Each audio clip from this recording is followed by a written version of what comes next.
record, and then let me know when you're ready, and we'll do our 1, 2, 3 claps. And I'm going to pull up the little card here with my intro language on it.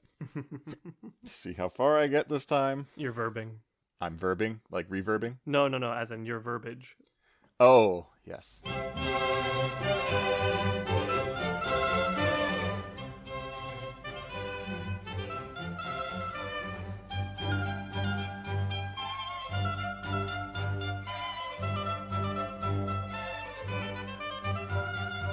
Hello, and welcome to Modern Metamorphosis, the podcast that takes a look at comics, prose, movies, TV shows, and other media involving the physical or mental alteration of its characters or metahuman themes. Striving to be insightful, respectful, and inclusive, this series will discuss adult material at times, but generally is itself all access.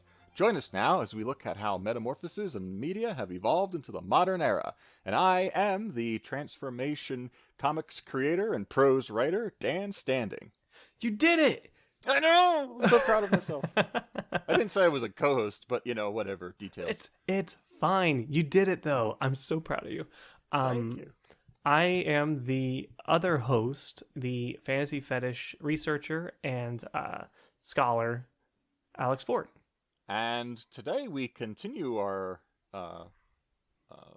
we didn't do an animated movie last time, did we? Nope.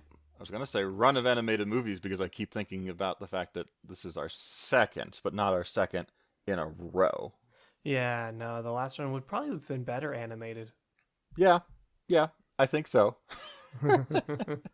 But, we got what we got, and we've got what we've got here. And for those of you who, just are driving somewhere for a multi-hour car ride and just let the podcast, list just play on to the next one and didn't look at the title... That'd be cool. We are. What's that? I said that'd be cool. That'd be great. I mean... I would love if people had us on, a continuous stream, playlist. Mm-hmm. I mean, I definitely drove from Cleveland to New Orleans with pretty much the Flophouse just playing on loop behind me. But, no, we are looking at your choice for this episode, actually, Mr. Fort. Mm-hmm. Yeah. We're talking about Fern Gully, the Last Rainforest. Not the sequel, not the the CD, or direct to VHS? No, it came out really late, actually, the sequel, so it may have been direct to DVD. Oh, wow. I don't know, I'd have to look. How depressing. Not the look part, how late a sequel to Fern Gully would have come out. I mean, honestly, though, that was also the era of when the 13 sequels to Land Before Time all started coming out, and then the Secret of Nim's sequel, I think, also came out around the same time. Fern Gully 2 came out 6 years later? Oh, it is 1998, so that is a VHS release. When was Aladdin 4? Aladdin 4? I'm only aware of 3 Aladdins. Oh, never mind, it's 40 Thieves. My bad. I was like, there's a 4? No, there's a 4 in the title. Oh, yeah. Well, I mean, I guess you could just consider the entire Aladdin animated series as the 3rd movie, and then Aladdin and the King of Thieves is the 4th in that continuity. Which, by the way, Disney, listen to me, you haven't put Aladdin, the animated series, on DVD yet. For the love of God, at least put it on Disney Plus, okay? Hercules, the animated series, is on Disney Plus, and Aladdin guest stars in it. Give me my Aladdin animated series on something. This is a ride. I didn't even realize that it had an animated series. I'm not surprised. I just didn't know. And then Hercules had an animated series, and then Aladdin was in it. I'm processing all this information at the same time, and I'm trying to figure out what I was doing when this all happened, because I would have been 8 or 9 at the time. I mean, probably there was so much cartoon to watch at that time. But, I was watching Toonami and stuff. I'd probably moved away from Disney Channel stuff and more onto WB and Cartoon Network and stuff. Fox Kids. Oh yeah. No, there's an episode. Fern Gully is probably gonna take us 10 minutes to get through, so let's just do this right now. There's an episode of I want to say it's the Hercules animated series that had it, where Hades, of course, encounters Jafar, who's very dead, and the pair of them decide to torture both Hercules and Aladdin by pitting them against each other, despite the fact that these are two mythologies that take place easily like 1,000 years apart from each other. Like, that's... Hang on. Hold up. I'm going to do some live research on this. Like, Aladdin is either, in theory, a post-apocalypse, or it's set in, like, you know, like the Arabian, like, period. When would that be? I mean, I'm not saying necessarily I got 1,000 years right there, but I know that the ancient Greece and when the 1001 Nights was written is not close to each other. I don't think. Please feel free to correct me. So it's either set between, because there's some contention in the mythology world about when the Arabian Nights period would have taken place, because it was said to take place long ago during the time of the Sassanid dynasty, which is between 226 and 641 Common Era, but many of the tales are set in the 700s and 800s. Now I need to look up when Hercules happened. I'm learning so much. Sure, since Greek Empire predates Roman Empire, that we're in the BCs. Yeah, when was Hercules? Anyway, while you're looking that up, let me just say, viewers at home, if you have the opportunity to watch the Aladdin animated series, there is a genie in it who is a female genie. She's got green skin. She lives in a bottle. She's named Eden because, of course, she is an homage to Barbara Eden's character of Genie from I Dream of Genie. And Eden is a fantastic character.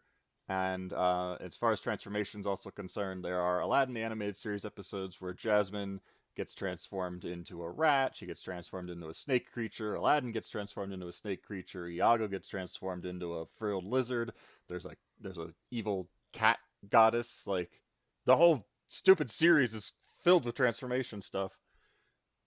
Disney, please. We've got Fuzzbucket on Disney Plus. I mean, come on. All right. The judges are in. Ready? Mm-hmm. According to Herodotus, Hercules lived 900 years before him, which would have made it about 1300 before Common Era, which means that they are 2,000 years apart in theory. All right, I got it by Price is Right rules. Yeah, you went over without going over. Yeah. So yeah, Disney Animation Studios, get your timeline straight. Yeah. Put some more thought into your extended universe.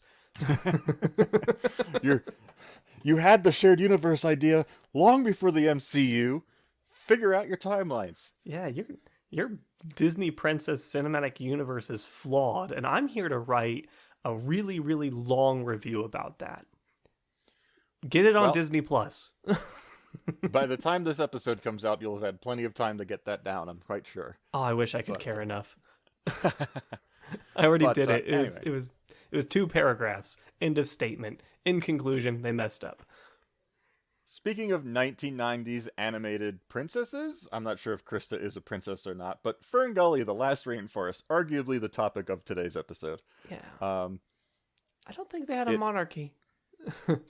I'm not sure. There's not, like, I was trying to find her father in IMDb here, and I think he's not even listed as, like, elder number 1. He's listed as, like, elder number 3 or something in here. No, her father's got a different name.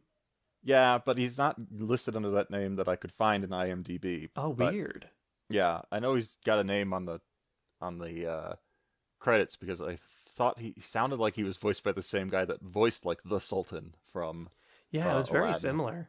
Yeah, but regardless. Yeah, there was, like, a matriarch, and then everyone just kind of, like, listened to her because she was smart. It was more of, like, a meritocracy, like, tribal community, as opposed to, you know, like, I have divine right, and it is passed through my lineage.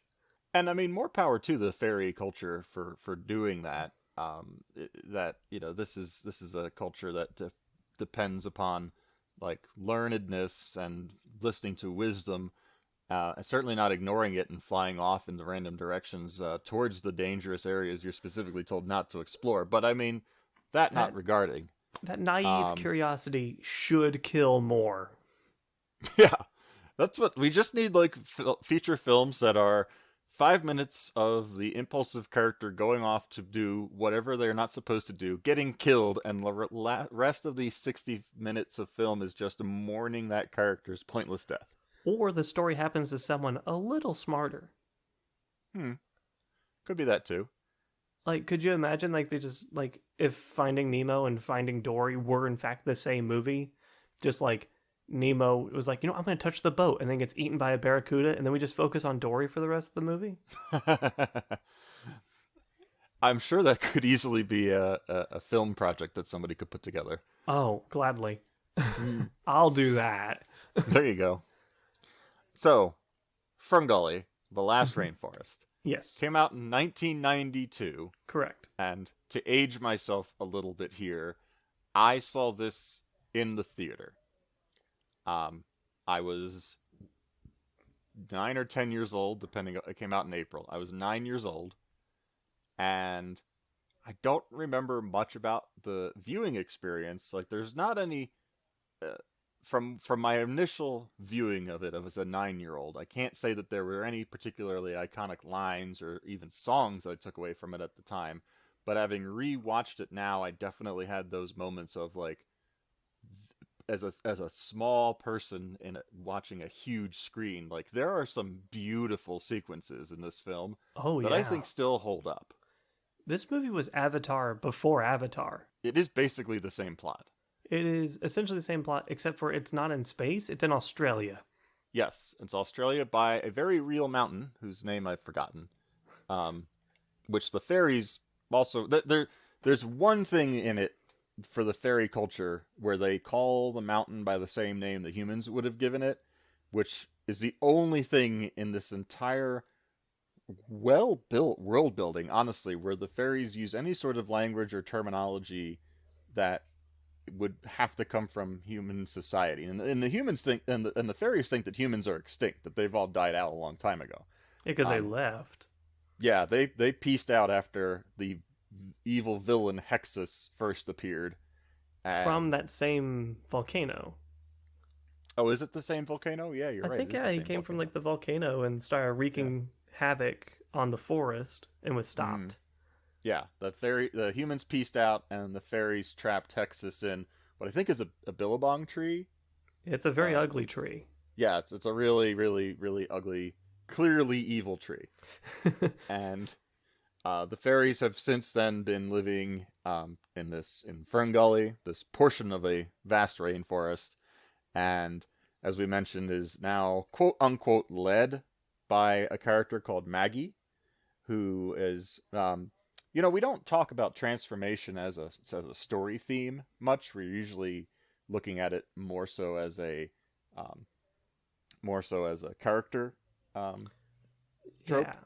Yeah. It's more of something that happens and not something that drives things. Yes. Right? Like, it's not like recurring and just patient. It's usually like, this is the crux that decides the plot. Right. And we certainly have that in Fern Gully, but I feel like the fact that we've got this kind of Earth Mother character who is the leader of the fairies, she's very wise and understands that and I think actually something that I appreciate about the lore of Fern Gully is that it's very clear that plants don't grow because fairies. Like, there's plenty of myths and fairy tales where it's like, if fairies or some other magical substance didn't exist, like if the rooster doesn't crow, the sun won't rise. It's none of that. It's the fairy that plants will grow just fine on their own. Fairies are just capable of tending to them and helping them grow faster through their magical connection to the natural world. Mm-hmm. And I think that's a smart bit of and very mature bit of lore in this, because I think that this movie is ostensibly trying to convince people, hey, stop tearing down trees, right, and help the earth a little bit. Yeah, this absolutely came during that time that, like, Ted Turner was like, we need more kids to understand that nature is cool. Like, this was the Captain Planet era. This was what was another big one that came out at the same time that was very much like, protect the environment or I'll kill you? It would predate it a little bit, but earlier on off the stream we were chatting, and you mentioned the Lorax. Yeah, because like the Lorax was definitely like a very prominent piece of environmental literature. Like we gotta take care of Mother Earth. Like this was like the post like 1950s, 60s like big boom where like infinite resources. We don't care. We're just gonna do everything we can and that we want because progress is cool. And then that like unchecked expansion led to stuff like acid rain and that one river in Ohio catching on fire. That would be the Cuyahoga River that caught fire. Yeah, And like it was unregulated, unchecked, and so yeah, in the mid '80s, and so like a lot of things became very popular about like we need to start working on like taking care of this stuff because that was when like that Native American commercial about littering happened. Mm-hmm. Yeah, there was it wasn't the George Romero. It was like the guy who worked with him on Dawn of the Dead that made that sequel unofficially that had like the Acid Rain song in it. Are you talking about? Okay, so this is the way it works. George Romero's series has Living Dead in it, Yeah. and then there's a way between the two of them that the titles work. Yeah, because there's like Dawn of the Dead, right. Okay. Day of the Dead. So Living Dead is the other guy, and I forget That's his name, and then The Dead is George Romero's like split. Yeah, so it's like Night of the Living Dead was that movie. Right. Yeah. Yeah. Return of the Living Dead would then be the one that spun from it. Yes. I think, if I remember correctly. Yeah, like even horror movies were taking on this like theme around like we just keep burning stuff and throwing stuff out and it's ruining everything.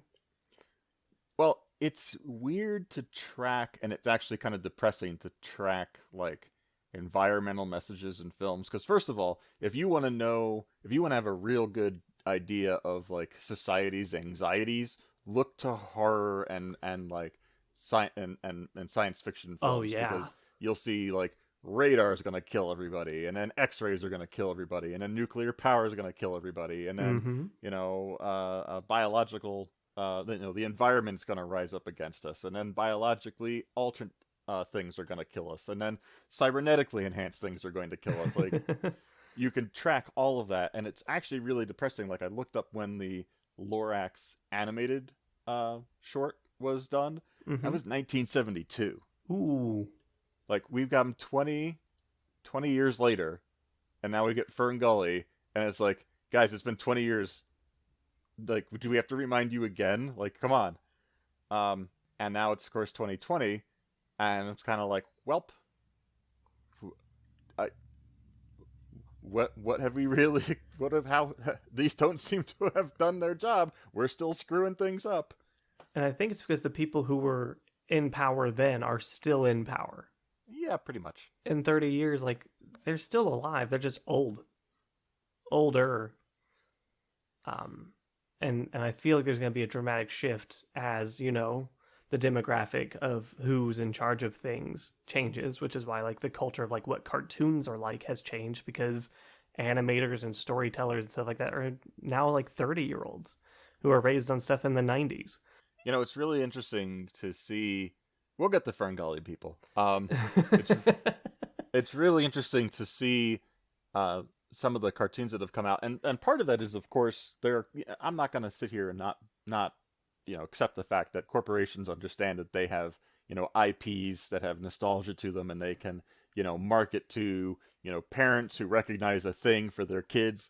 But beyond that, if you look at like what the 2000s, not the most recent Thundercats Go show, but there was the 2000s ones that came before it that took Thundercats very seriously. Oh, and yeah. We've got the DuckTales show out right now that takes it very seriously. And there's a few others where if you look at some of these, like, and She-Ra takes itself very seriously. And I mean all of this in a good way. I love all three of those cartoons. It feels sometimes like the people who grew up enjoying these things and probably got made fun of for enjoying those things, because we have to remember that when a lot of these cartoons that are considered great now came out, they in many ways were the nerdy thing to do. You got kind of made fun of if you celebrated them too much. Now it's sort of like the people who grew up with those, who have become capable of creating new television series, are making these television series reverently, to the point of trying to say, look, I want people now to look at this thing for the full potential it had that I saw when I was a kid, and the value of it from that time to now. And it's probably a very interesting sociological thing to study. Yeah, part of that is because not only are they taking that idea, the concept of like, oh yeah, She-Ra, but let's make it serious, is partly because the studio isn't pushing for merchandising in the same way. Because remember, like, Transformers was made to sell toys. He-Man was made to sell toys. G.I. Joe was made to sell toys. And so... Dino Riders was made to sell toys. Exactly. And so a lot of these, IPs have shifted, not only of the people who consumed them and grew up with them and formed their own, I want to say, like, AUs about them, their own alternate universes, but, like, they've focused on different themes within them and made it its own thing, but also they're not pressured to do it like, now you need to have at least 20 characters so we can make this many figures about it, and you have to have this kind of spin-off Christmas special stuff. Like, it's all like creatively done as opposed to for the market. Because I bet you if it was for the market, you'd get a lot of like, with Paw Patrol.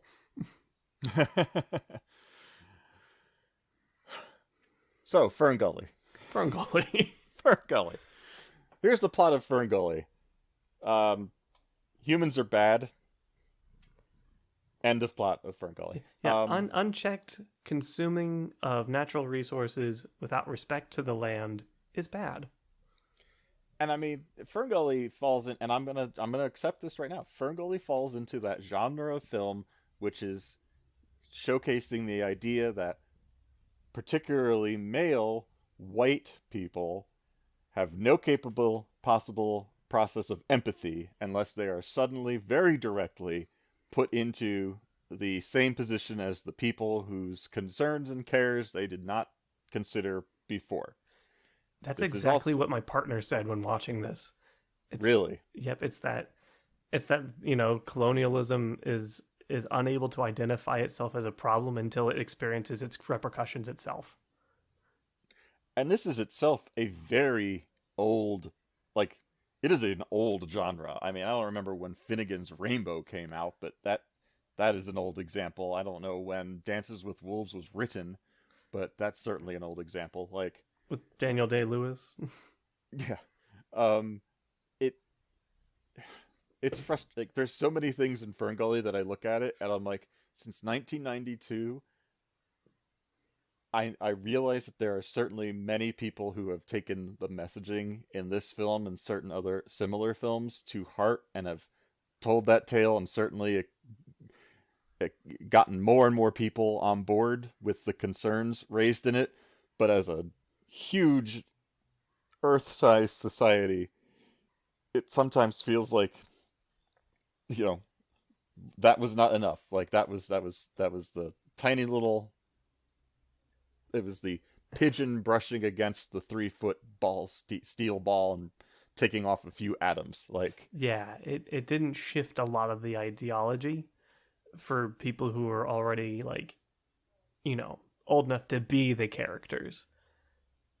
I think kids had a better idea of being able to put themselves in their shoe of just kind of like, oh, maybe we shouldn't just cut down trees, and maybe we might be sort of because one of them might be filled with evil.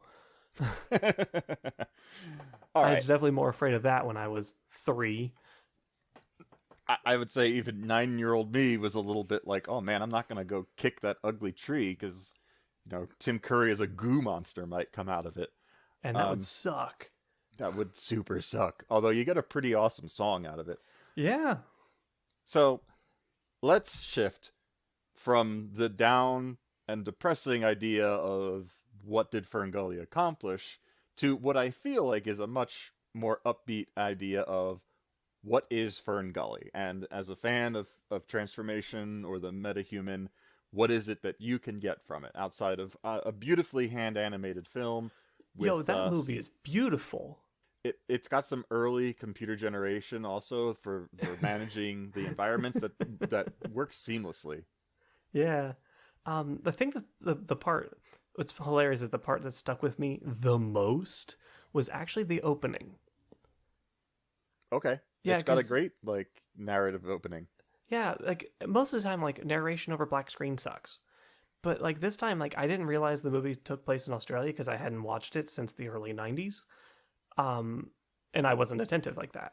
But now it's like, oh, this is based off of like Aboriginal art styles, and I say that unfortunately because like we kind of cluster all the Aborigines into one singular entity, which like it's like saying Native Americans. There's like 80 different tribes before white people showed up. There's like it's based on like what we understand as the Aboriginal style with like handprints on like white on black and like just like traditional like drawings depicting this folklore event that happened untold times ago. And then you get back to like this. It has a similar opening, I would say, to Moana, and it's like we have the elder telling the youngins about this in a kind of neat way of hiding exposition to the audience. Yeah, With like, again probably some appropriated cultural depictions. I think Moana did a really good job because it was adherent to the culture. Mm-hmm. I mean, like Hawaiian culture is luckily a very singular thing, because it's an island. It's a series of islands. Like, it's not like we're gonna mix it with other Pacific islander things. Like they consulted with Hawaiians about Hawaii, unlike this movie, which had no Australian accents whatsoever. No, not even arguably Zach, the I guess Australian main character. His license said he was from Australia. Okay. Well, his accent did not. Voiced by Jonathan Ward, who, as far as I can tell, is a very American individual. Yeah. So, well, Zach's a fine enough character, though. He is probably the only like character that I felt brought like my moments of cringe, where it's like, oh man, you're so 90s, but you're not trying to be 90s. What's that? He was devastatingly unlikable. Yeah. And he was a pompous douche who didn't understand the repercussions of his actions. Mm-hmm. And he just he acted on like the worst kind of impulse and like was a terrible frame of reference character for literally everyone. On the other hand, he's probably the lowest common denominator of actual individuals who could have ended up in that situation. So that's fair. I'll give you that. So, but we've jumped ahead to the introduction of Zach. So basically, we have our wonderful opening sequence, as you mentioned, that introduces us to this history of the evil pollution creature Hexxus, who separated the humans and the fairies from one another. The fairies think that the humans are dead. Hexxus has been trapped in a tree, and Maggie, the matriarch of this society, of whatever form she's taken control over it, is ostensibly trying to teach Krista, our main character, the magic and the ways of the natural connection the fairies have to nature and Fern Gully. And Krista is... I love Krista. Yeah. I definitely was watching this and I was like, oh, Krista, you made some impacts on me as a 9-year-old. Not to be... not to be glossed over is the fact that Krista is played by Samantha Mathis. Yeah, I was looking through that IMDb and I recognized like 3 names. It was bad. I will tell you that the reason I know who Samantha Mathis is that she played my favorite character in Super Mario Brothers the movie. Oh, was she Daisy? She is Princess Daisy in Super Mario Brothers the movie. Wow. A movie that I love in many, many ways because of how just ridiculous it is. Does that mean we're going to watch it at some point? I mean, as far as I can, well, there's plenty of transformation in it. I guess we'll get to it eventually. I thought you were gonna be like, let's not talk too quick. Don't jump to any conclusions. I would more so say don't challenge me to pick it because I will pick Super Mario Brothers in a heartbeat. There's so much transformation in that I had not considered until this moment. So thank you for putting that kernel of an idea into my head. But yes, Krista is voiced by Samantha Matson. She's a young fairy who is clearly, for the sake of the plot, being set up as potentially Krista's or Maggie's, like, apprentice, who could be taking over her place as a premier nature magic user and understander in the future.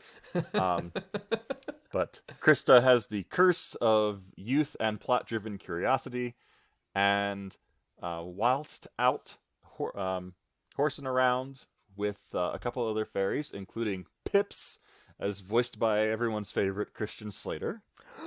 He's back from Interview with a Vampire. Yep. We should start tracking like how many actors actually multiple appearances in this podcast. But we've got 2 on the board for Mr. Slater here, whom I remember, and I've never seen Fern Gully 2, where he is ostensibly the main character. I don't think voiced by Christian Slater anymore in it. Nope, he's not. Where he's also like a huge butthead, to censor myself. But in this, I honestly feel like Pips is set up to be the, like, potentially the, like, scorned, like, love interest who, like, hates Zack and, like, plots against him and, maybe is, like, a secondary antagonist. And he does not go that way. Like, that is not the way his character breaks. Yeah, he's set up to be very resistant. But, weirdly, like, by the time, like, the plot hits the fan, is definitely on board with, like, the plan. Like, there's no moment where, like, he's, like, going to secretly try and murder Zack while also, like, helping out with the plot. Like, they butt heads a little bit, but I appreciate that Pips does not slide into this, like, secondary villain position. Yeah, he's not an antagonist. Yeah. But speaking of antagonists, while they're horsing around, Krista ends up above the forest canopy, sees the smoke from some logging that humans and Zack among them is doing, gets very curious, and heads out that way to investigate. And we're introduced at this point, and I don't know what their names are, but Zack's 2 coworkers are, oh my god, part of some of the best parts of the film. I say oh my god because they are like, they're drawn in such a style that is so jarring to how everyone else is drawn. Like, they seem like their entire, like, their character, like, geometry, just like everyone else is drawn like that traditional, like, 90s kind of, like, blocky minimalist face, and they just have like Flintstones, like, lips and, like, jaw lines, and I'm trying to figure out where they're from in relation to everyone else who looks normal. Yeah, I don't. They are basically the Pete and Goofy of Goof Troop, like, Yeah. characters in Aladdin. Like, literally, that's pretty much, if you think about it. If you dropped those kinds of characters into Aladdin, that is the huge difference in character design of these two. And animation, because, like, there's a dude who eats like a whole slice of cake and, like, on a small fork, and everything else in that movie is handled so, like, I want to say reverently. And even their dialogue is completely overdone. Like, at one point, one of them is like, "How many times a day do I got to threaten your life?" Right. Like, it's so over the top. It's jarring. It is jarring, but I get a kick out of it just because it's like, kind of wakes you up. Like, oh, who are these guys? What's going on here? Yeah. Oh, are you going to be simpletons who are easily persuaded by Hexxus, like, just talking to you mysteriously through the vehicle? Yeah, Yeah, sure, that sounds why like not? my boss. Yeah. Mm-hmm. Yeah. So, Oh, before you start, could I just, like, have one small scientific gripe? sure. Just one. I want to have one. Over the course of my, I want to call it, media career, there is a sin that is repeated over and over when Krista goes over the canopy, she is attacked by, I think it's an eagle or some other Australian wildlife. Every single time we see an eagle, a falcon, or some other bird of prey, every Hollywood producer or sound artist or whatever uses the sound of a red-tailed hawk. That shrieking noise that you hear every single time you see a bird of prey is always a red-tailed hawk, and you guys need to quit it. It is the Wilhelm scream of birds at this point. Yes, it's so jarring. Because I live in Indiana, I've met red-tailed hawks. There was one that lived outside my dorm and attacked people walking out of the door until animal control stopped by. That noise is so distinct, and no other birds sound like it. My favorite is when they do it to like a bald eagle, which does not make any sort of sound like that at all. Yeah. It's just the default screeching bird sound. And we're catching on, Hollywood. It upsets me more than when Jaws, the shark, roared in Jaws 4. When that spider roared in that movie we watched a while back, 50-Foot Cheerleader, that was also upsetting, but not nearly as upsetting as every bird being a hawk. The same hawk, the same North American hawk. All right, I'm done. You're fine. free to carry on your summary. I have to get that off my chest. I understand. I mean, I was half expecting you to actually jump on the fact that this tree clearing machine is basically built on Dr. Seuss Lorax logic. Oh, yeah. The Once-ler definitely built this. What was it? What did they call it? They had a name. It does have a name, and I don't remember what they called it. I want to call it the Lumbinator. Yeah, it is. It's like the Lumbinator 3000 almost, and it is 100%. Honestly, I think you nailed it square on. But Once-ler must have built this for this Australian logging company, because it chops, it grinds, it makes planks of wood, it stores it. I don't know, in the TARDIS. It's got a nuclear reactor. Yeah, this thing is monstrous in every potential possibility. Because the presumption being that, of course, this is going to be the thing that they have to battle at the end of the film, and they do for all of 85 seconds. But we're jumping ahead of ourselves. So we see Zach and his ridiculous coworkers, and they're weirdly okay. All right, let me actually pull back a minute. So they are spray painting the trees that are to be cut down. Yeah. But from what I can understand, this machine is just cutting down whatever it happens to be in front of it. There's no, I don't see anybody there with proper, what is it when you're surveying equipment to the okay, so from here to here is where we're going to be chopping down. They are pretty much just driving forward into this rainforest, just chopping down whatever's ahead of them. The spray painting the trees with the X's doesn't seem to be particularly useful outside of when they do spray the evil tree Hexxus, tasty. Anyway, so we're getting to the point. Leveler. The leveler, thank you. Built by Once-ler Tech. It's the leveler. We just need is it Ed Helms who voiced the Once-ler in the newer film? Yeah. We just need him to be dancing around singing a song about cross universe connections. That's what I do. Anyway, so yes. When does Batty show up? Batty has shown up. We've jumped ahead from Batty Coda's arrival, and that is of course the character famously voiced by the late great Robin Williams. Yeah. Oh, Robin, we miss you. Yeah. He's a good boy. Batty is the fairies. Batty is the excuse for there to be some social commentary in here, because, of course, the fairies think humans are extinct. Batty has been experimented on by some evilish scientist somewhere. He's got a little antenna plucked into his head. And he's the one who gets to make all of the Robin Williams trademarked train of thought jokes about societal commentary. Yeah. And I believe that this was actually, although Fern Gully I don't remember whether or not Fern Gully came out before or after Aladdin, but I know that Robin Williams actually recorded all of these lines before he recorded the Genie. No, they came out the same year. They did? Okay. Like Fern Gully had been in like production for a little while, and they had Disney had actually uh, hearsay, as I'm acknowledging that I have heard this in some report. Disney actually tried to strong arm Robin Williams's role out of Fern Gully, supposedly, Oh wow. and he refused. So, Batty Coda is a fantastic character. I love Batty. He has a fantastic rap song, He which has a musical number. he's got a musical number. Go YouTube both musical numbers. Honestly, both Batty's and Hexxus's. One is just brilliantly ridiculous, and the other one is weirdly horny. You can decide which is which right now. Vote now with your phones. Yeah. Email us at modmetapodcast@gmail.com and try to guess which is the horny song. The one sung by Tim Curry as a blob monster or Robin Williams as a messed up bat. As a commentary against animal experimentation.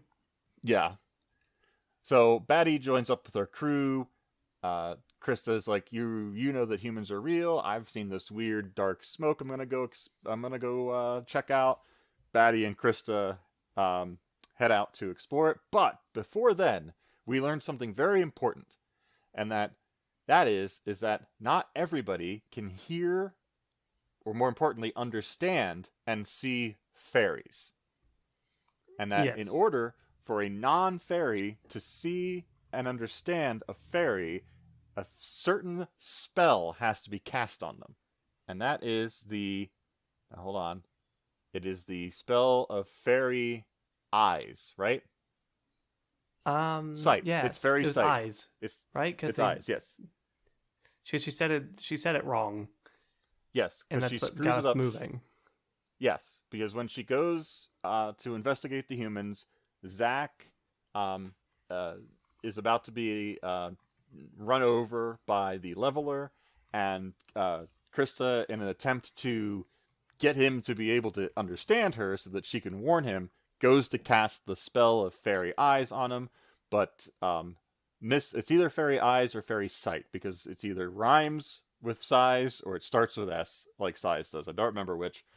But she casts it wrong, and she casts the spell of fairy size on Zack, and that is how we get our first transformation in this film, where Zack is shrunk down to the size of a fairy, and is then rescued by Batty and Krista from the leveler. Yeah, she like the magic in this is partially like willpower, like the force, and the other part is like this like Mad Maggie Mim style where she has to like rhyme. Yeah. It doesn't really ever get more explained than this. Like, that's kind of it. Like, they've got to say a thing and point, and stuff happens. And there's really only this one spell outside of the reverse spell that's ever done, really. And they even try and reverse Zack's shrinkage. And we've got a weird sequence where he's like shifting back and forth, like aspects of his face are growing and shrinking, and he turns into like an elephant almost at one point. Like, if you're Yeah, really into seeing like a body having cartoonish distortions done, like, this is a great scene where Krista's trying to change him back, and Zack is just warping all over the place, and Batty, who hates humans, is having a great time watching this. yeah, it's an irregular transformation. It's not uniform. It's like big feet, big hands, big face, small hands. Yeah, and then he like And hits his head. yeah, like he It's very slapstick, like a cartoon should be. mm-hmm. So it's a great moment for that. And then to kind of roll things forward, because from here on out, it's a lot of weird, like, meet cute stuff between Zack and Krista, which is kind of uncomfortable to watch, honestly, because Zack, again, is very 90s, but also kind of like, you're an attractive girl, and I don't want to ruin my chance, so I'm just going to lie to you about everything. Oh my god, he lies so much and for no Yeah. reason. I mean, yeah, there's really no point to him doing any of this lying. Like, I don't understand. Like, he's just doing. It's like his first impulse as a person to just the lying. So I'm not even gonna bother with too much of that. Yeah. Then there's like a weird, like, I want to call it like an extremely dated like, the set piece is really beautiful, but the music's kind of cringy because it's supposed to be like a romance piece, and like this Mm-hmm. glowworm cave that looks like the stars, but it's just I feel like it's terribly like symbolic and hokey. And it's like my eyes rolled so hard as soon as it started because I'm like, oh yeah, they used to do this kind of thing a lot. It's certainly no sequence where Tone Lock's iguana is trying to eat Zack. Yo, that So, vore stuff though, oh yeah, there's solid vore, like right there. and Um, it's like and that sticky iguana and is like slimy, and there's lots of like dribble and like slime trails and stuff. Like it covers so much, and it like flags and like sirens went off in my brain as soon as it started because you warned me about it. Like you reminded me that there was that weird like Tone Lock, like gravelly voiced lizard man thing, and that like like my brain was like, oh yeah, that did happen. And then I watched it and like, this is, I can see a lot of people getting awakened by this movie. Oh yeah, I mean it's overall like a very horny film, but like Tone Lock, who, for those of you who don't know, and if you've ever heard the song "Funky Cold Medina," like this is the guy that sings that song. Also, don't listen to "Funky Cold Medina" right now because there's some problematic lyrics in it, but which are far. I guarantee you, if you haven't listened to "Funky Cold Medina" in a while, whatever you think is the issue with the lyrics about 2/3 of the way through, you do not remember how bad and problematic those lyrics are. Is But it anyway, like the thong song? Is it that bad? we've got some transgender gay panic sort of stuff going Oh, on. that's worse. It's not just talking Yeah, about big butts and such.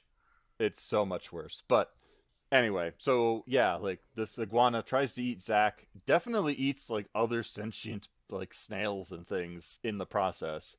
And finally, Krista yells at him and has him spit him out.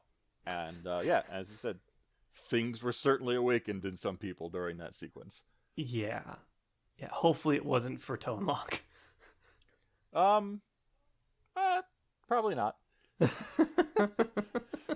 But at that point, we finally really get our Tim Curry in the film. Yeah, finally.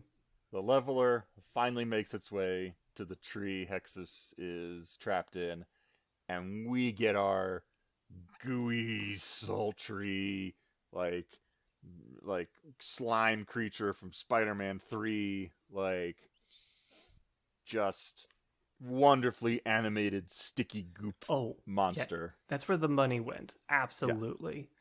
Yeah. I bet you're all wondering, like, if it's such a big, ugly tree, why would they put it through the leveler? It's because Zack was like, oh my god, there's this fly in the woods near me. Let me just spray it out of the air with red spray paint, and then he makes an X across the tree on accident. That's what happens.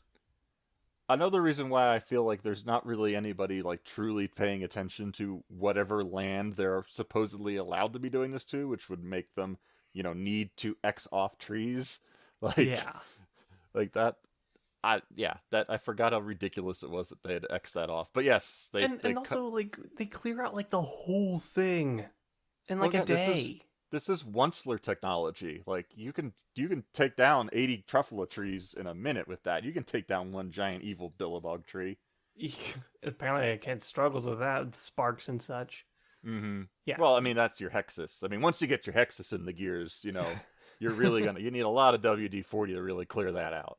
Like, I love the specific moment when the operators are like, man, this tree is giving us a lot of trouble. And instead of saying, we should stop and take a look and make sure it doesn't ruin our really nice saw blade, they're like, nah, punch up the gas. So what if these things explode like saws are known to do? In the machine that we are physically sitting in right now with the yet-to-be-revealed nuclear reactor. And the unlimited food and the lots of empty space by which a saucy musical number can be used to its fullest. Yeah. Tim Curry's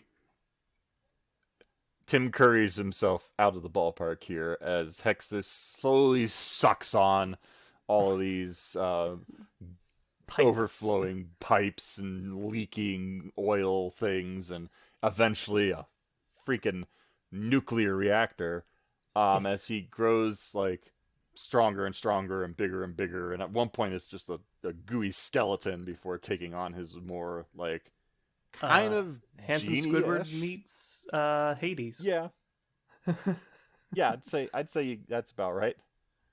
Um, it's an incredible sequence, and yeah. um, again, if you're really into a very wet goo sort of animation example, this is going to be one of your better examples. Yeah. Hexxus is just a fantastically realized character. Yeah, it's the freshly glazed donuts of musical numbers. It's warm and messy, and you absolutely want more of it. Mm-hmm. And it's sad that there's so little Hexxus in this film. Like, I actually don't always feel like every single movie needs to have like the like long interaction back and forth between its protagonists and its villain. Like, I'm not always down with like in every good movie that has to happen, but this is the one case from like Hexxus and the fairies do not interact with each other until the, I don't know, like 2-minute climax of the film. Yeah, like the very end. Yeah, and it's sort of disappointing, if only because, again, I'm like, you have such a great... I mean, maybe it's budgetary. It's like, guys, we're only going to be able to animate like 7 minutes of Hexxus here. So we're going to give him a musical number and then 2 minutes of a fight, and then we are done. We lost 3 key animators to carpal tunnel. Yeah. All our tweeners are pulling overtime. It's terrible. We salute you, good animators. You did an amazing job. I hope your hands are recovered. But yeah. So that is a disappointment. Like Hexxus, once you watch the musical sequence of Hexxus, for the most part, until you get to the end of the film, that's pretty much it. He mostly just goads the 2 idiots in the driver's seats to keep moving towards Fern Gully. As if they would know what that is. Yeah. Again, there's for the most part the world building's good, but then every once in a while, yeah, it's like, oh yeah, Fern Gully. Oh yeah, Fern Gully. That thing we've all definitely agreed beforehand is where that area of this giant rainforest is called. Go forward towards Fern Gully, and no one goes, where? Like, they're like, what? oh, overtime. Let's do it. Mm-hmm. Yeah. So and anyway, this is the 90s. All they have to do is run off of phone books. There's no Google to tell them. Yeah, I don't know. That's basically rotary phones. For all intents and purposes, though, that is pretty much the end of any relevant plot at this point. Like, yeah, the rest is just Zach being a douche. Yep. And basically they kind of putz around a little bit until Hexxus starts to get close. Maggie force ghosts away at some point. I don't remember why. Oh, because she used all her power to close off the trees in the middle of the woods to protect everyone. Oh, right. Yeah, and she's like, I'm all out of magic juice. I can't do the magic tail thing, so I'm just going to go ahead and turn into like a sprout, and you take over, even though you're bad at magic because you don't care enough. Yeah. And actually, now that you just mentioned the magic tail thing, one thing that I haven't mentioned is, of course, Krista and all of her fairies are your classic fairies. Like, if you think like Tinkerbell, that's probably a pretty darn accurate vision. Yeah. She's got the kind of tattered little clothing that everybody's got, like this little bits of fabric that cover whatever needs to be covered. They've got the sparkly wings, but for some reason their wings hardly ever move. Like, there's not even like a cheat where it's just like the wings kind of blurry or anything. Like, yeah, if they just 2-framed it, they could get away with a lot.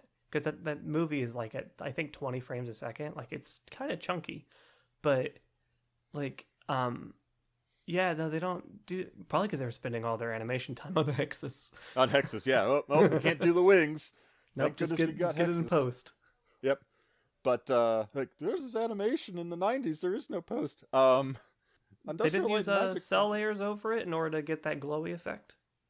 Well, I mean, that's what we're getting to, though. Is that I'm not sure how they achieved it, but instead of having the wings move, whenever they're flying around, they have this, like, glowy, almost like genie tail that forms over their legs and then stretches back a little bit behind them. Yeah, and they look kind of like little follows them. rockets or like Yeah, sparklers at night. yeah, like little rockets. Or if you watched hockey in like 2004 when they tried to put that like blue tracking tail on the hockey puck, um, that's kind of the way this effect looks, and it's cool. Like as somebody who likes genies, it's like, oh wow, look at that little glowy like tail that goes around their legs when they fly. Like it's a really neat effect, but it is a weird thing for little creatures that have wings with which they could fly. Yeah, they just turn into like little like technicolor sky mermaids. Yeah. Which again, I am all for. I just would love it if we had some sort of explanation for it in the The canon wings are here. for aesthetic. Yeah. They're kind of like a peacock's like tail. They're really not functional outside of like, display purposes. Oh, they're for stabilization. They're dorsal Oh, fins. These aren't there you wings. go. There you go. Yeah, that could be it. We're not Boom. even going to delve too much into the fact that some of the fairies don't even have wings and need to like fly around on little beetles. Like, Yeah, there's like I feel like that's like a separate race of creatures that like work with, you know, arthropods and insects and stuff. like fairies versus pixies, sort of. Kinda, yeah, because they wear like helmets and they talk like what's this Ray from Princess and the Frog. Oh, yeah. Like, those Well, apparently are Cheech and Chong and then like two other dudes, but like we never get it. The payoff for that cameo was not good enough. yeah, it's almost just like a really terrible tease when you open up IMDb and you're like, oh, Cheech Marin and Tommy Chong are two characters. And then you watch and you're like, oh, the kind of faux biker gang like characters. Oh, yeah, definitely Cheech and Chong voice, the two of those guys. And then I couldn't even tell you which one of them like grunts 4 syllables out at one point, and that's pretty much the extent of their dialogue. Like it does feel like at times that there's more to this film that probably got voice recorded but never animated. But anyway, Hexxus is coming. Maggie is gone. The Zach is like, oh well, it's just a machine. All we gotta do is turn it off, and Hexxus will be without his power. And everybody's like, oh yeah, that sounds good. Let's remember though that this is a creature that at one point was just birthed from a volcano. Like that doesn't feel like that's really going to be like all it takes to defeat Hexxus. Right? Yeah. But anyway, Pip and Pips and Krista and Zach and all the other fairies and Batty all join forces. Hexxus kind of arrives in a very much like Megamind style presentation sort of like appearance. And they have this brief battle. I will tell you, the battle sequence between the Flutter Ponies and the Smooze at the end of the My Little Pony 1980s film is a longer, more dramatic, and better paced battle than what happens at the end of Fern Gully. That is an incredibly specific poll that I can't accompany you with, because I'll admit, with no shame, I didn't watch My Little Pony in the 80s, nor in the 90s, nor in the 2000s. I will admit, with no shame, that I taught myself how to program our VCR because I did not get home in time to watch My Little Pony and Friends when it aired, and therefore needed to have a VHS tape waiting for me to then rewind and watch that day's episode. And sadly, I don't think there's a transformation excuse to watch the My Little Pony 1980s film for this podcast. But while I have this random excuse, let's rattle off some cast. Hold on, let me see how much I can do from Here, you memory. take your time on that. I'm going to say that that's pretty much, I think, the same type of show that was made for merchandise. Am I wrong? Yeah, I mean that's 100% my childhood cartoon. Like that is absolutely. I couldn't tell you if there was another show on during that time that wasn't like entirely for merchandising. Like I realized that they tried to do like educational stuff in there only because it was government mandated. But It was the law. yeah, I mean, I would be really, really hard pressed to tell you a cartoon from that era that aired on a channel that I was able to watch over the air for free on whatever channels we had access to. But let me see if I can recall a little bit of the cast, and we'll get back to Fern Gully, because My Little Pony the movie has Danny DeVito, Madeline Kahn, Cloris Leachman, Rhea Perlman, Tony Randall, Charlie Adler. I think that's the big names. Peter Cullen. It has Optimus Prime in there? Yeah. Are you for serious? Because who is he? Because it's animated film from the 80s. Of course it's got to have Peter Cullen in it. And Charlie Adler. Who is the Optimus Prime, like, pony? I don't or is think he he like plays the a pony. Omicron, like the bad guy? I think he's the giant spider. I'd have to look. But my favorite piece of trivia is that Danny DeVito plays a character called the Grundle King. Excuse me, what? His name is the Grundle King. No, I heard you. I just can't believe it. He rules the Grundles. They are the last surviving remnant of the Grundle Kingdom.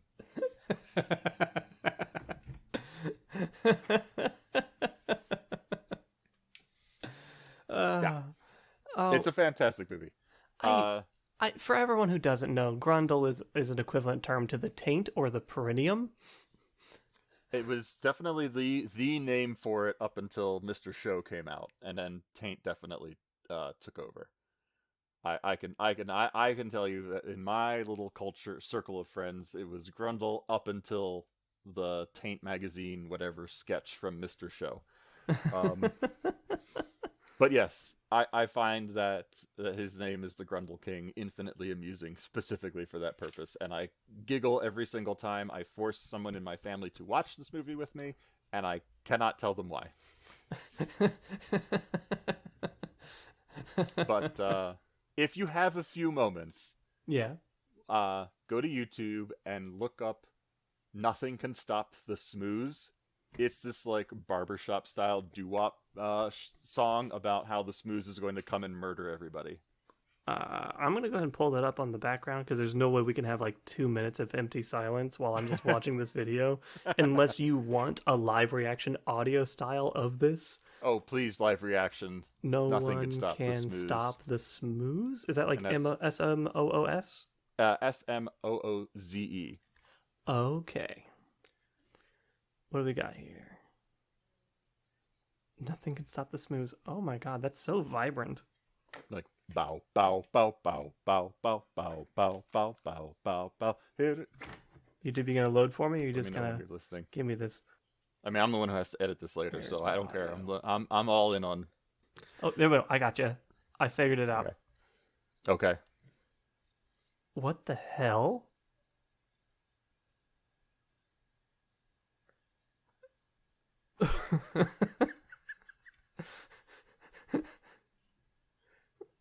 What?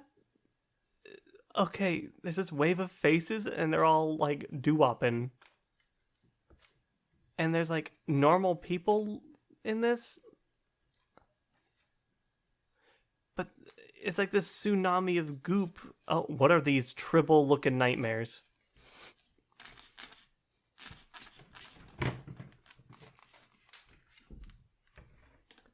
And they're like, what? Now there's rabbits picking up bags of stuff?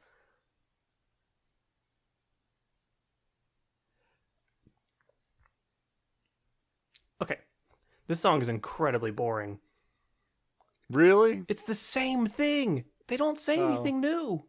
It's got a lyrical structure of, I could have swore, like, if I wasn't trying to take in all the visuals of, like, this goop tsunami with faces, like, just kind of, like, ebbing over trees. Meanwhile, nature and these, like, what were the things in the Jetsons? The little fur balls.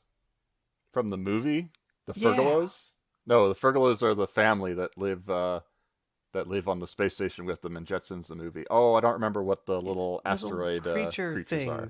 Like, them are like working together to like move like sandbags for this encroaching doo-wop wave. And then there's like a lady sitting like in a cave with I have not seen the movie, so I have no idea the context. But like she's like this like fortune teller with spoons and stuff, and then one of the faces like pops out of the water.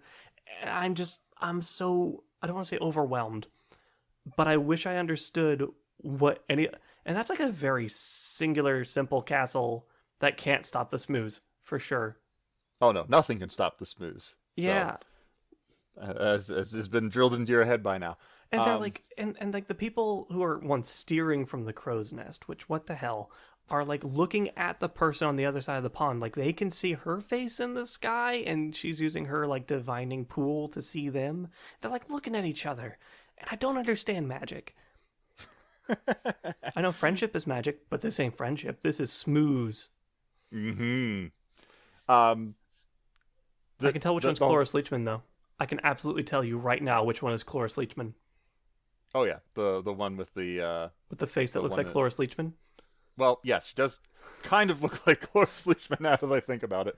But yes, Hydia. That her name is Hydia. Of course it is. Her chin is so distinct. Like, how could it not be her?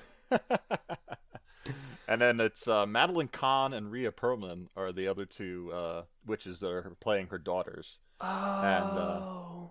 And yep. I believe that is all of their actual singing voices also. Yeah. The only reason I know Madeline Kahn is from Clue. She had also had like her own like show, like I believe, like her own like talk show or sketch show. I don't know about Madeline Kahn having a sketch show. I mean, I know her mostly from many of the Mel Brooks films, also from Young Frankenstein and Blazing Saddles. Yeah, she's in a lot of stuff. Mm-hmm. But yes, of course, flames on the side of my face being her most meme-worthy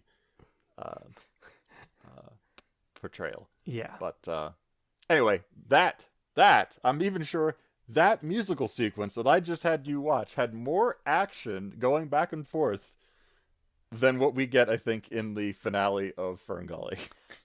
Fern Gully's conclusion is just kind of like, I'll stop him, smacked him down. No, I'll stop him. Oh no, I'm small. We'll stop him. And then they do. Yes.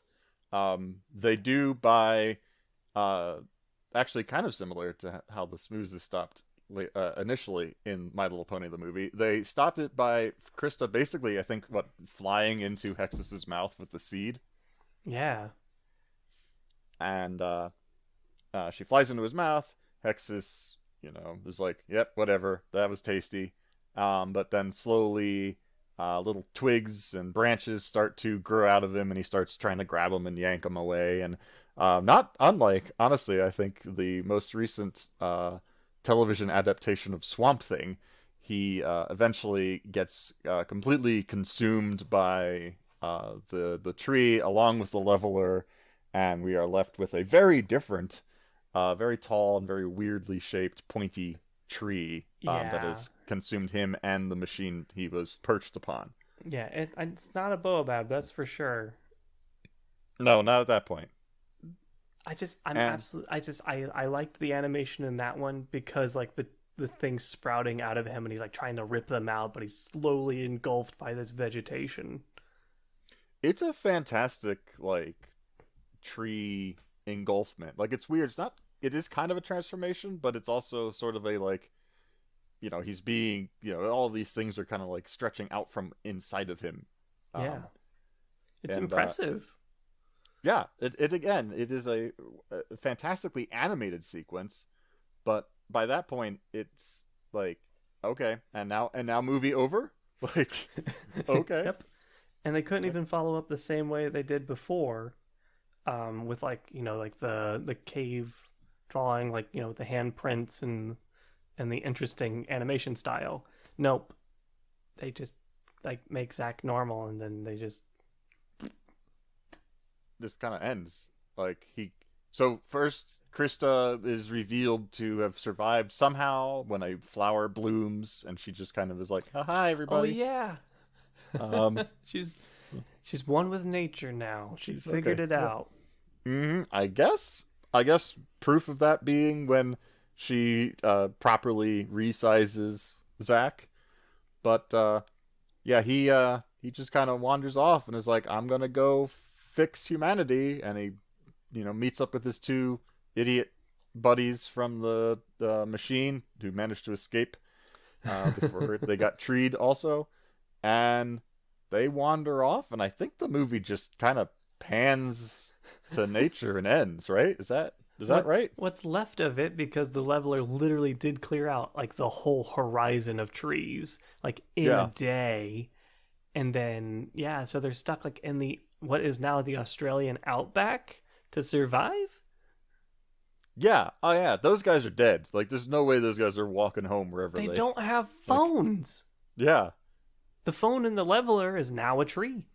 Yeah. I hadn't thought about that. They definitely just kind of left the three of them to wander off basically to their deaths. As they should. Yeah. I mean, Nature there's has no place for that. no redeeming factor to any of those three characters. I don't know what happened to the fourth and fifth guy that we definitely see early on in the movie, also spray painting trees, and they just kind of vanish into the ether. But If it's like any other logging operation, they probably went back to a camp. that's true.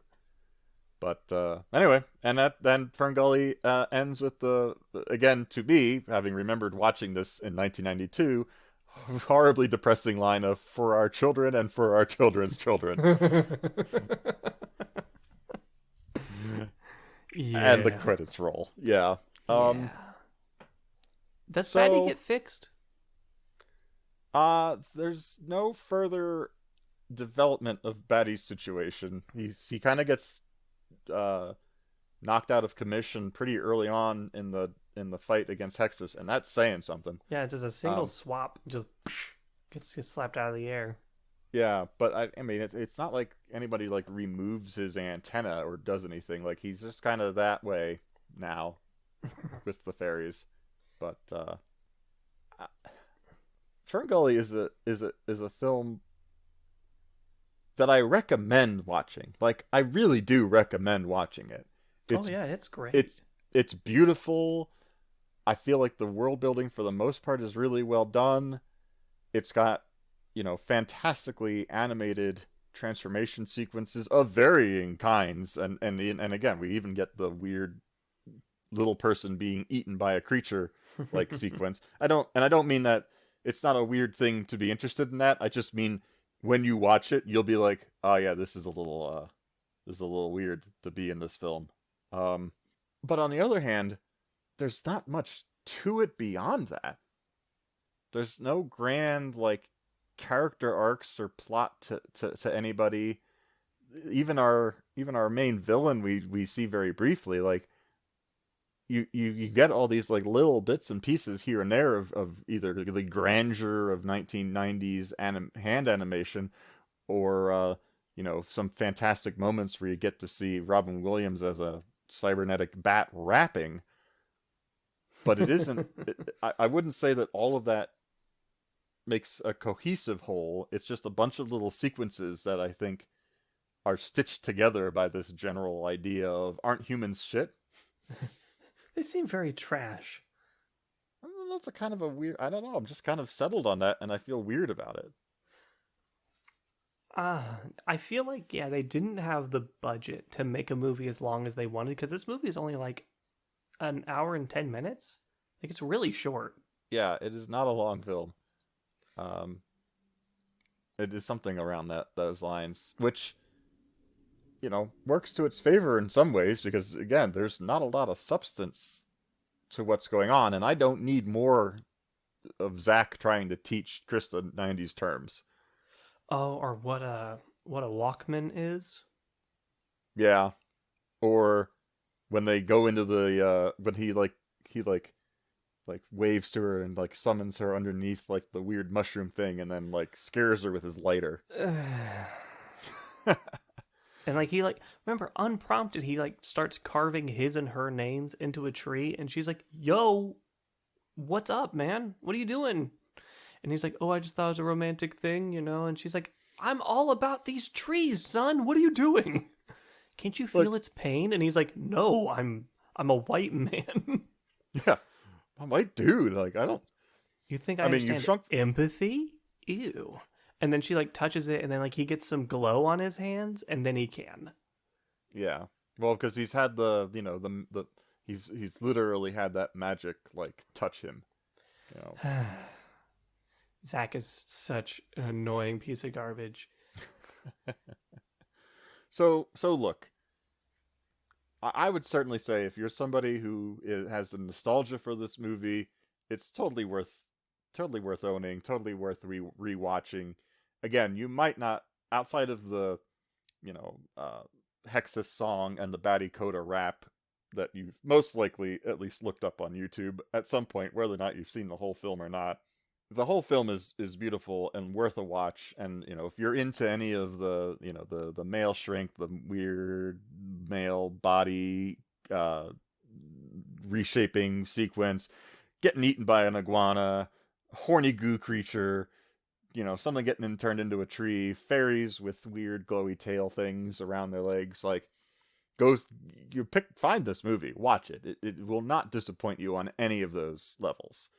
But, if I would say that if it's a film that you're listening to those things and you're going, it's not really my thing, I understand that we screwed the environment. I don't need to watch a film from the 1990s to, like, remind myself of that matter. About how nothing changed. Yeah. I mean, it's a great example of amazing 1990s hand animation, but you might, it isn't a must-see for everybody. It's a time capsule. Yes. It absolutely exemplifies all the things that, like, were very, very popular in the 90s, because, like, one or two movies did these things, and some studio executives like, oh my god, we have to have this in our movie. This is what the kids are here for.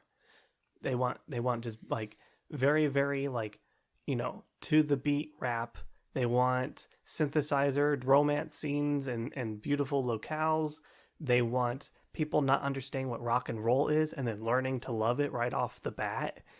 They gotta have all these things together, and then they did. And, like, it's a musical, but it's not very good at being a musical. But the music, like, the numbers in it are okay.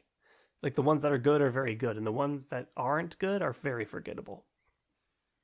I'm going to say a sentence I don't think I ever thought that I would ever say, most particularly out loud. I want to hear it. Just go see Avatar. They did it better. Oh, you did say that out loud. Did say that out loud. Did you know that Avatar, James Cameron's Avatar, not the second one, but the first one, is the highest grossing movie of all time? Up until Endgame beat it by like $8. But yes, I did know that because I was one of those people trying to go see Endgame 8 to 9, 10 times in a row to help push it over that. Well, you watched it for me because I never saw it. Now, here's my question to you. Yes. Can you name a single memorable quote from that movie? From Avatar? Yeah. No. Neither can I. What the hell? I mean, I also couldn't have named you a single quote from Fern Gully either. Avatar is a film that, again, like Fern Gully, it's got some great visuals of its time. It captured a particular point in cinematic, I would say, production capabilities. I'm certainly, I certainly look at those blue aliens and I'm like, some of you are pretty hot. Just as I look at the fairies and I'm kind of like, some of you are pretty hot. And you fight your villain at the end, who's also in a giant robotic thing. So if we can make this mildly about Avatar, because we basically have already talked about 80% of it. Mm-hmm. Avatar, when I was learning psychology when that movie came out. It happened during my undergrad.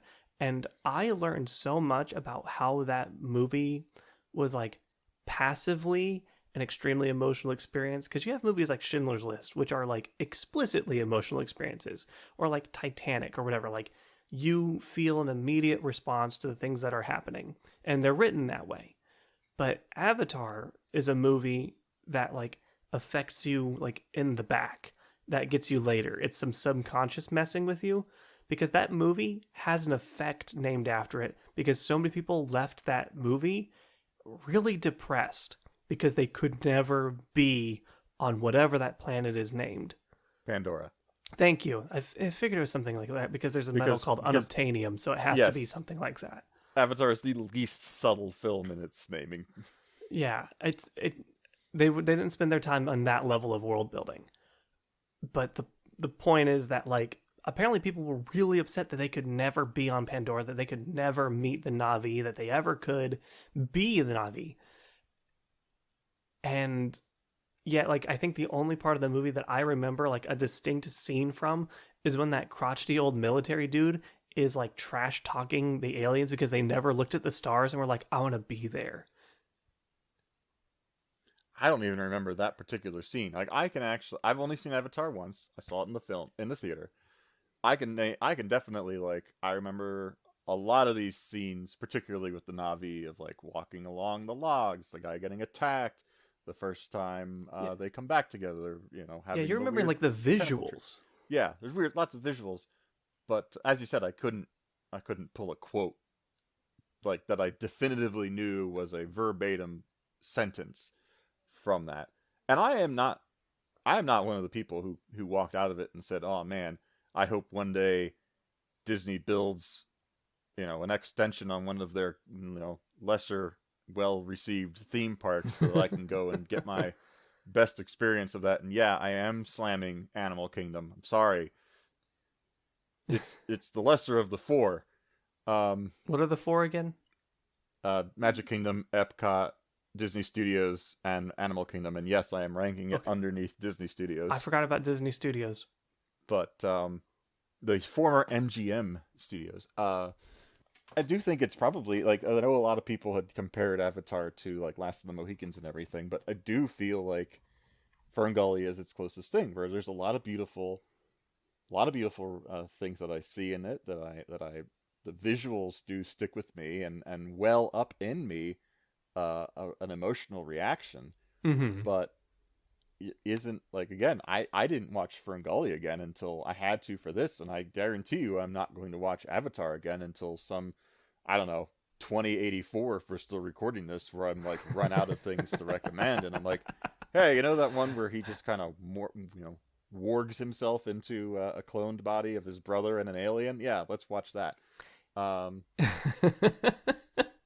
Because let's remember that in Avatar, he's not warging into his body combined with an alien DNA. He's being projected into the body of his brother and doing all sorts of, you know, things with it, with Zoe Saldana's character. Yeah, like his twin brother, but he's alive, right? Like his brother died or something.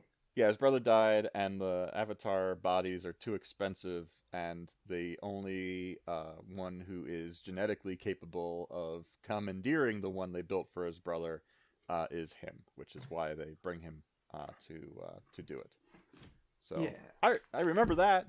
And it's again, like Evangelion in that way.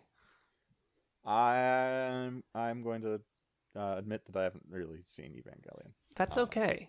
I'm gonna say, as a guy who's watched it more than once, I'm not gonna give you like the hype speech. I'm just gonna say it's pretty good. It's not like earth shattering. Then again, I watched it in my teens, and I was more in it for the robot fights than the existential crisis. And now that I'm in my 30s, if I were to watch it, it may actually do more damage. But at the time, I don't think it's nearly as like earth shattering as it appears, or as proclaimed to be. I am a little bit familiar with, as you mentioned, the existential items in it, but I appreciate you not shaming me about having not seen Evangelion, as I have not shamed you for not having watched My Little Pony the movie. I have watched officially 2 minutes of it, and I don't know how to feel about it. Anywho, I don't know if there's much more to wrap up about this. I again, it's a beautiful, Fern Gully, the Last Rainforest is a beautiful thing. If anything that we've talked about it so far interests you to see realized in beautiful hand-drawn animation, check out Fern Gully. On YouTube, just check out the clips. That's all you need. You don't need the whole thing. Yeah, probably not. I'm happy that I have it because I definitely recognize that that's possibly because of my nostalgia goggles for being like, oh yeah, tiny Dan watched this on a very big screen, and he's having flashbacks to an emotional reaction that he hadn't recalled doing. But I'm sure that's a thing. But yeah, that's my, I guess, final thought on Fern Gully, the Last Rainforest.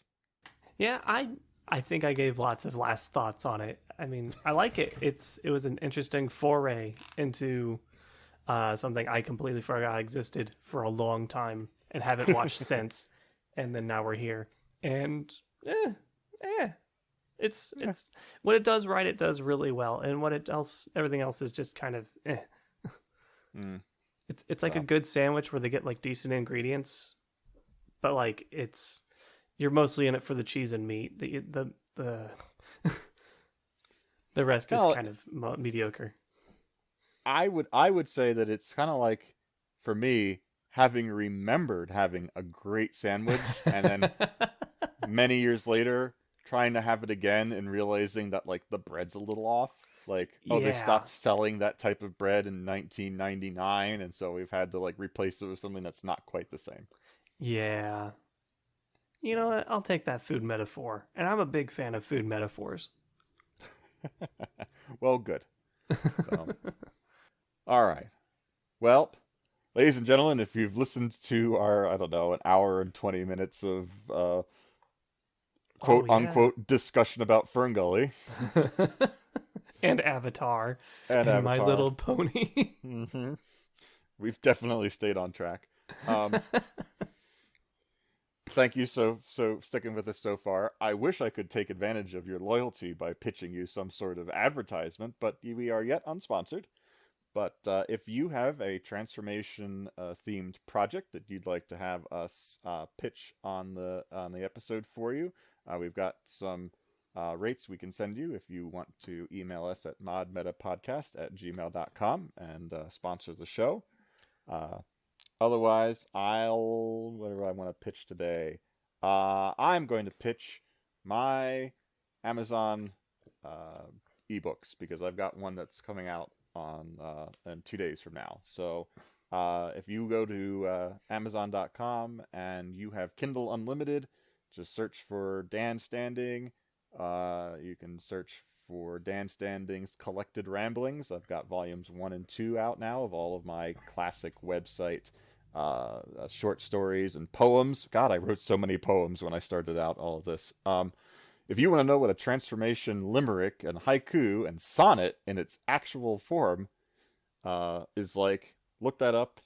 They're all under Kindle Unlimited if you have that. Otherwise, they're like $2 or $3 if you want to purchase them from Amazon. So that's my my self pitch for the episode. Um, big news that I have. At the time of this recording, the very same day, I started an Instagram. It's The Fort is Real, FORT. The Fort is Real. It's the same as my Twitter, which, by the way, I have a Twitter. Significantly Nice. less involved in that one, but yeah, I'm going to be posting all the little fun projects I do in my spare time, like painting and crafting and photography and all sorts of little jack of all trades stuff that I do. Any projects that my voice is a part of will be posted on that. So if you want to see what I'm up to outside of this, check it out. Hopefully by the time this airs, I'll have gathered a decent following. And at the same time, I'm going to say this pitch every time. I am looking for a script writer. I want to make a TV show. I'm terrible at script writing. I'm a scholar.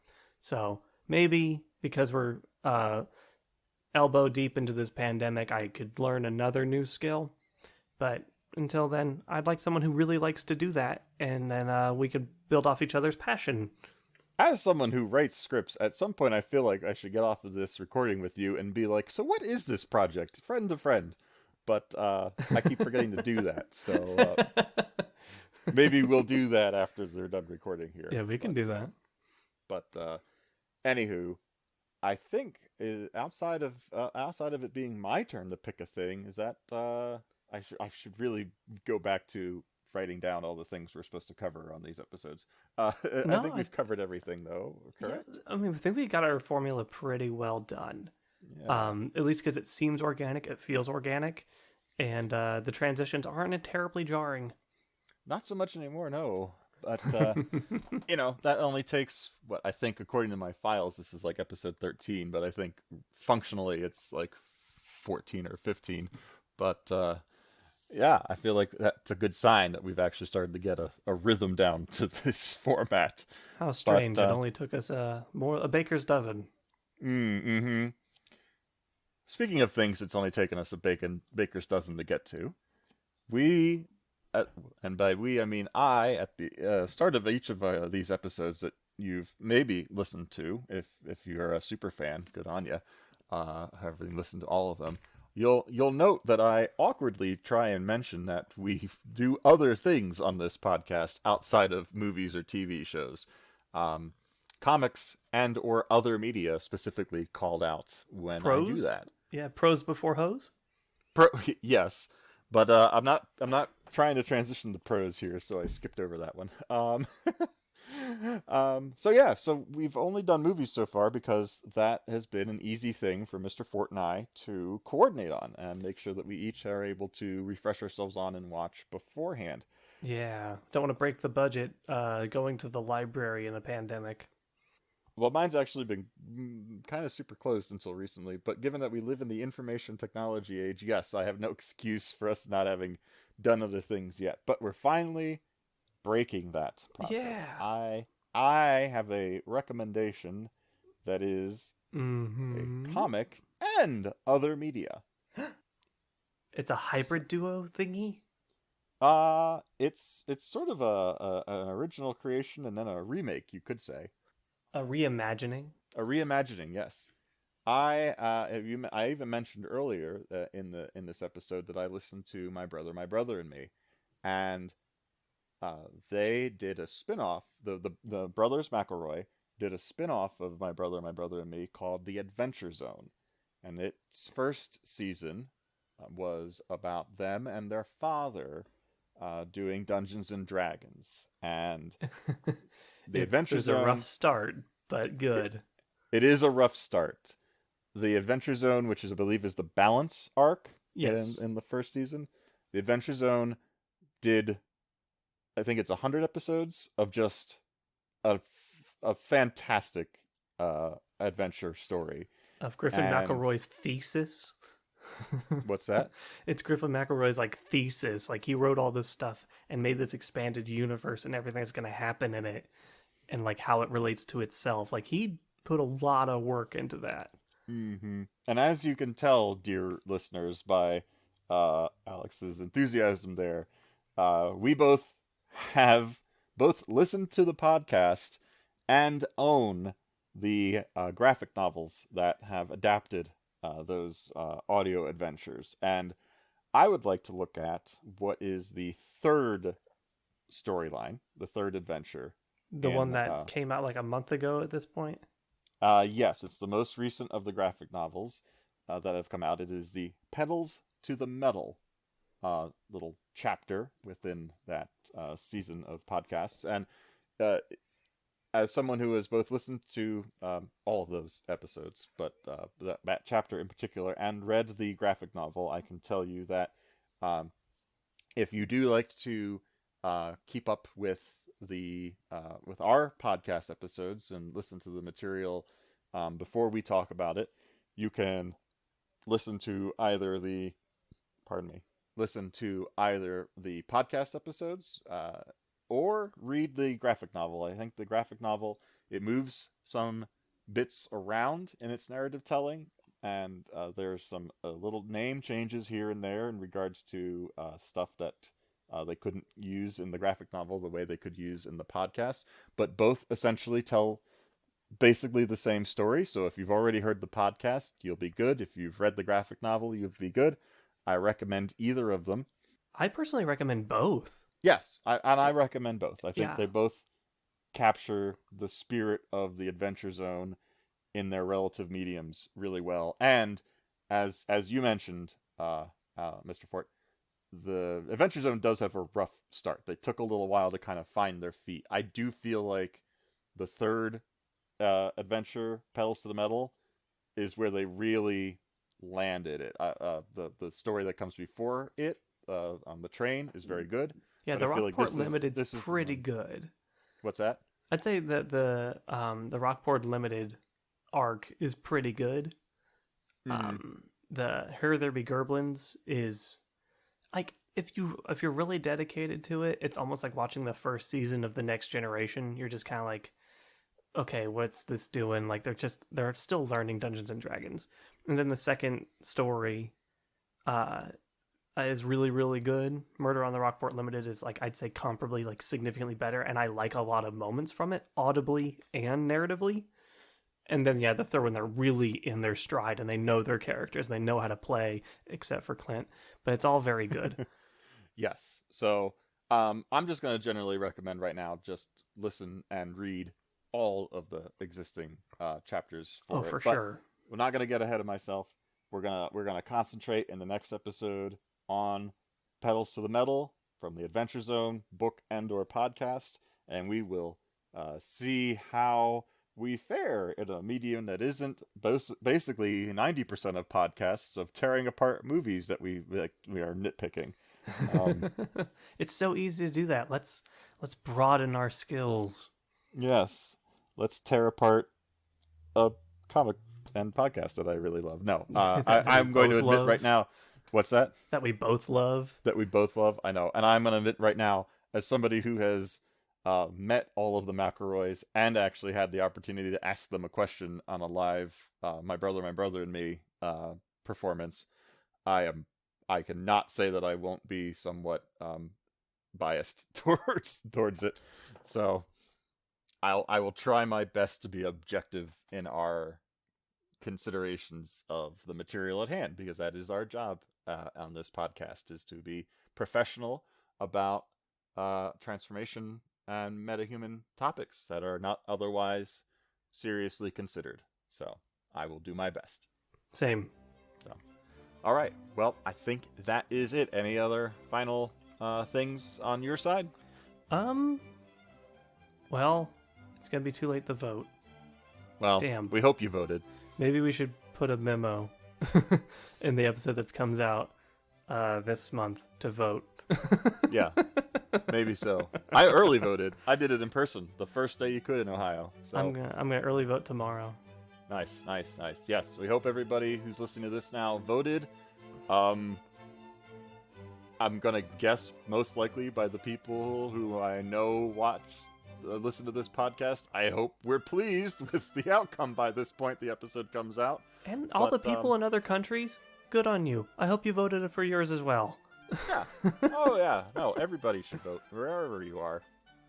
Yeah. And sorry for the drama show that is a bunch of just crazy people locked in a car fighting it out. Locked in a car fighting it out. What analogy is this? I'm not following it. I was informed of an analogy that basically Canadians view the U.S. like, basically like the car whose car alarm keeps going off and bothering them. And then someone's like, imagine being locked in that car with someone you hate. Yeah. No, you know what? I'm on board with that analogy. So, anyway, before we veer too far into politics, yeah. I will say that thank you for listening, everybody. And yes. Until next time, I've been Dan Standing. And I'm still Alex Fort. Good night. Good night.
finding my mouse. There it is. And clicking stoppy stop.